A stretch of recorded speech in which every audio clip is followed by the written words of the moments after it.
Every night while her husband was sound asleep, Sophia would sneak out of the room to seek some excitement with the young shop assistant who lived in her son's room. Even every noon, the two would quietly go to Sophia's son's room to take a nap. Who would have thought that on this day, while the two were fast asleep, Jack, Sophia's son who had been away from home for 10 years, suddenly appeared with his wife and children. Sophia, in a fluster, went out to greet them without even getting her clothes on properly. Jack was so focused on kissing his mother that he didn't notice the nervousness in her eyes at all. What's more, what Sophia didn't expect was that Jack insisted on showing his wife the room he had lived in since he was a child. Who would have thought that when he opened the door, he saw Jose, the new employee at the store, lying on his bed, resting. Sophia hurriedly introduced Jose's identity to Jack, and at the same time she winked at Jose, signaling that her panties were still on the chair nearby. When Jose noticed this, he quickly, while Jack wasn't looking, put Sophia's underwear into his hat and put the hat on his head. The two thought Jack hadn't noticed anything unusual. What they didn't expect was that Jack had already seen Jose's strange dewdong out of the corner of his eye.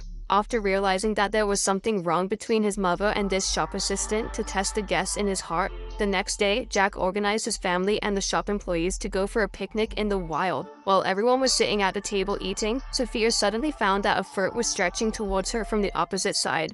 She didn't look surprised at all. Instead, she started kneading this foot because she thought it was Jose sending a signal to her. But what surprised her was that halfway through, Jose actually got up and left, and only her son Jack was left on the opposite side.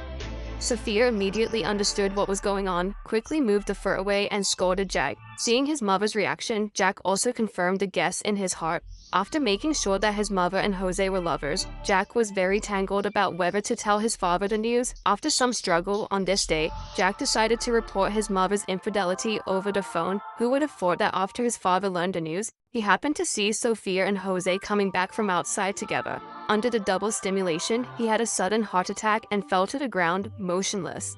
Watching her husband die in front of her, Sophia finally realized how stupid she was. When Jack learned of his father's death, he blamed all the faults on Jose. That night, he found an excuse to ask Jose out to meet alone and personally dealt with this trouble.